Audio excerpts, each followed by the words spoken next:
everyone, and welcome to God's Plan, Your Part, a podcast where our goal is to read the entire Bible in a year, seeking to understand God's plan of redemption while discovering daily and practically your part in it. Why does God let bad things happen to good people? This is probably one of the oldest questions, most popular questions out there in Christian circles and in circles of people who are not Christians. And I think the thing that we're going to read today will bring some clarity to that. It might not answer the question completely, but it is useful in that discussion. Today we're reading John chapter 9 through John chapter 10, verse 21. So we're not covering all of John 10. We'll get around to that later. But in the words of Jenny just a little bit ago, this guy has a lot of airtime. Yeah, I was just going to say that. Usually when we read the Gospels, one chapter is dedicated to several, 4 or 5 different instances or stories of things that had happened to Jesus and the disciples. And all of chapter 9 is completely dedicated to Jesus healing a man who was born blind. So that caught my attention right away. But again, it's so silly. I've read this so many times before, and I think I just, again, take it for granted. But as we're reading through this, Jesus is healing someone on the Sabbath, correct? That's the whole issue first and foremost. Yeah, you'd think he would learn. Well, I wonder if it's intentional. Tell me one time where he healed somebody that wasn't on the Sabbath. It's definitely It probably happened a intentional. lot, and maybe they just are writing about the times that it did because it made everybody It makes so them upset. so angry. Well, anyway, so he's essentially I guess that would be working, right? That's bad. Is that the idea that he's healing someone? That's work. That's not good. You're free to heal people on any other day. This can't be Sabbath. But anyway, so Jesus does this. And what is crazy to me is stepping outside of all things. It's oh my gosh, this guy couldn't see his entire life. And Jesus just walks up and gives him the ability to be able to see. And all the Pharisees can wrap their head around is this guy broke the law. He broke the Sabbath law.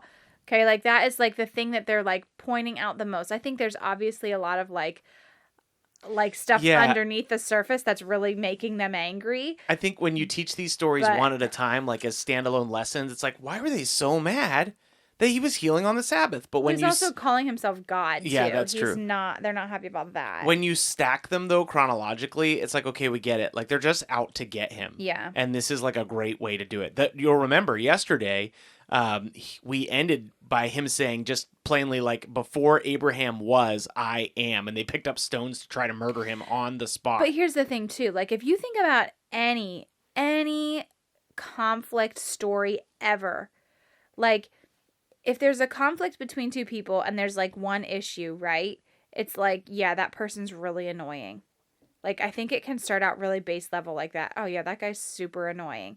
But the thing about Jesus is that he doesn't just stop there. He doesn't go away. He just keeps going and going. So their irritation is just fueled and kindled with every single thing that he does, because it's not just these little things off to the side either. It's happening everywhere and people are talking about it. So it's not just this little thing. But what really got my attention, I think more so than ever before, is that as this story is progressing, they are just the Pharisees are just out for blood. They're who did this to you? You need to tell us. Because I think they have an idea that it was Jesus because they want to have grounds for it. It's all the evidence they're trying to put together. The parents are they're afraid. So well, just ask our son. He would know who did it. I guess maybe a little surprised too, my gosh, aren't you excited that our son can see? But at the same time, I guess just go ask him because we don't want you to come after us. There's a standing rule of excommunication here. Anybody that recognizes Jesus at this point is kicked out of the synagogue. And that is a much bigger deal than just, they can't go to church on Sunday. That is you are excommunicated from your community. You are cut off. That's crazy. So again, this story that seems so exciting and so awesome. This man can finally see. He can see. He's never been able to his whole life. And the parents are greeted with that. They're excommunicated. They're completely taken out. And then they finally do find the man and start questioning him too. And I'm assuming that same confrontation is in his mind. Wait, what? Well, I can see. He doesn't get it. Yeah, like, he's what like, are you oh, talking about? do you want to follow him too? Yes, to the point of like, wow, they're asking me so much of who is this guy? Who was the person to be like, oh, wait, do you want to be one of Jesus' followers? And they're just like so disgusted. Like, what? We don't follow this guy. We follow Moses. So it is just like, I don't think I've ever realized how much, like you said earlier, I didn't realize how much airtime was given to this story. But again, sort of like we were talking yesterday, the tension is just rising and rising and rising. They are out to get him no matter the cost. So this is a complicated story because when the disciples and Jesus come upon this man, their first question is, okay, who sinned? Which is interesting. So like the Pharisees, all they want to do is kill Jesus. The disciples, all they want to do is have a theological discussion. Jesus wants to heal the man. Like, well, isn't that interesting too? The same question remains for both of those people. The disciples want to know who sinned that made the man not be able to see, and the Pharisees want to know who sinned that made him be able to see. And so what makes Jesus Crazy. stand out, I mean, He other doesn't than care. that he's Jesus, is he just wants to heal this man. Yeah. But this is a complicated story because their question is, who sinned? Was it his parents or was it him? And Jesus' answer was, this happened to this man. I should actually read it exactly.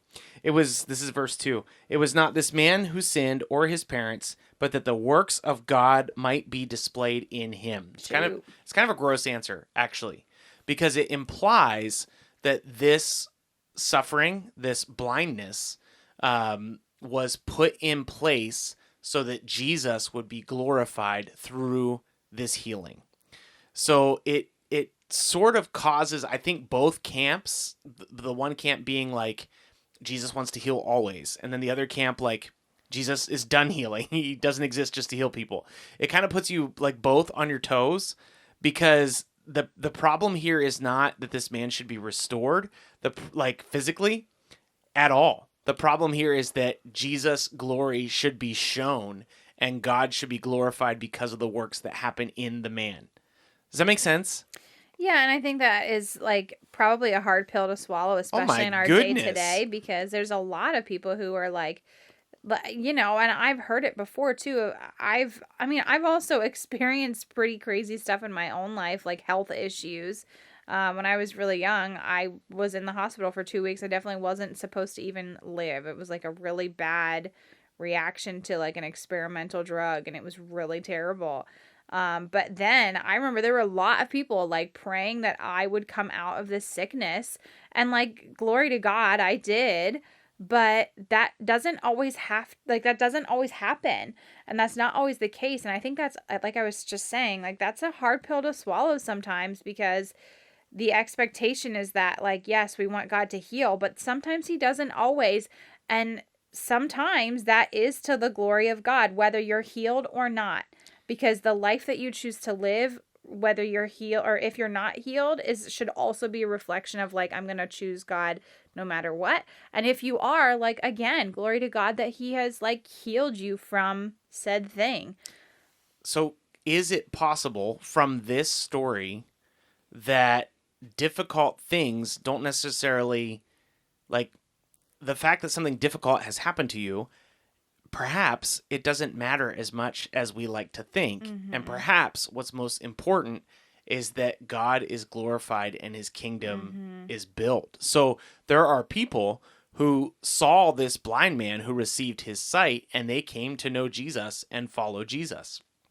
And Jesus would imply here that that is the whole reason for all of this. Mm-hmm. And it does mean that this man had to endure some amount of suffering so that God's glory would be drawn out. Mm-hmm. Well, it is, like, again, a really hard one to swallow, but I think coming from the words of Jesus, like, himself, when you were reading that earlier, like, it wasn't this man who sinned, it wasn't his parents, but it's so that God's works might be displayed in him. And I think that is something to remember. Like, God is powerful whether you are healed or not. Yeah, I think so. And what is important to God is God. Mm-hmm. That he is doing what he has planned to do. This man's blindness was obviously part of that plan. What's interesting is he does not keep this man in his blindness. He heals him wholly and completely. And the man is super thankful for that. And I've told you guys, I've been chasing this thread of how Jesus heals people and why Jesus heals people. It is obvious here that this man has become a follower of Jesus because his response to the Pharisees is, oh, do you want to follow him as well? Yeah. And so this is another instance where faith is professed, like faith in Jesus, not faith in healing, and healing occurs. Now, is that true all the time? I don't know.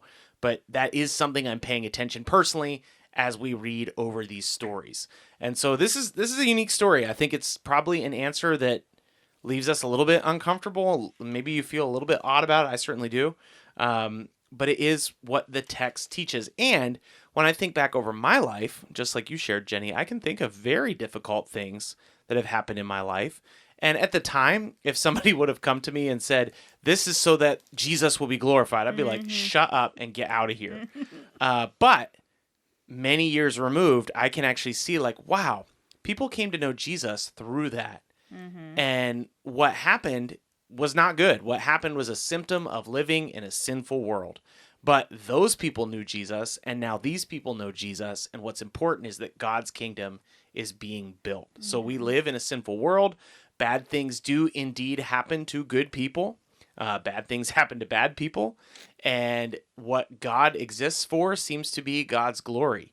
And so he's in charge. He is sovereign. He gets to do what he wants to do, and we serve him. Unfortunately, we did not get, we don't have a lot of that. We've talked about this guy, the blind guy, a lot. Well, he took up a whole chapter. There is also in chapter 10, Jesus referring to the fact that he is the good shepherd. He is the only way to the Father. He is the door to like the sheep pen, basically. And this is another very pointed I am statement in John. John likes tracking those I am statements. Creates a lot of division. But this is picking up an Old Testament theme, a prophet theme. Many, many times we pointed out as we read through the prophets that God was calling out by the prophets these like evil shepherds, people who did not care for the flock. And now Jesus is coming on the scene while evil shepherds are still in place. They're still being cared for by people who do not care for them. And Jesus is saying, I am the good shepherd. I lay down my life for the sheep, and I have the authority to pick my life back up. Well, something interesting, because I was wondering how this all ties in.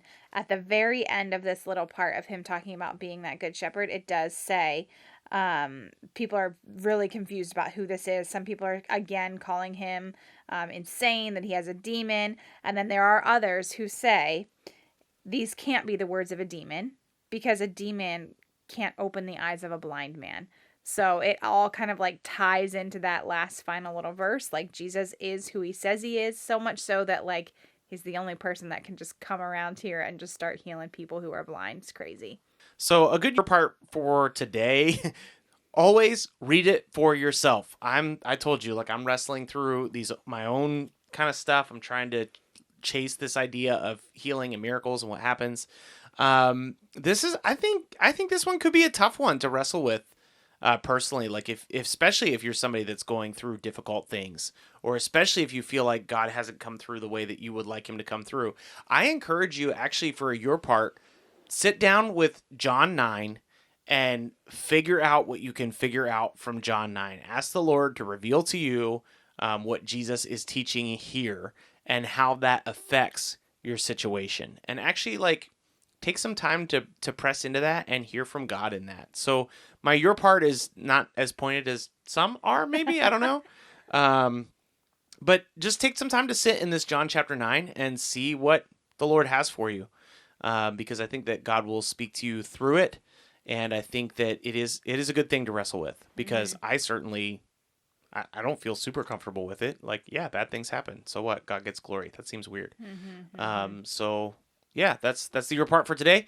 We'll be back again tomorrow. We'll be in Luke 10 and 11. So we'll see you then. Thanks so much for listening to God's Plan, Your Part.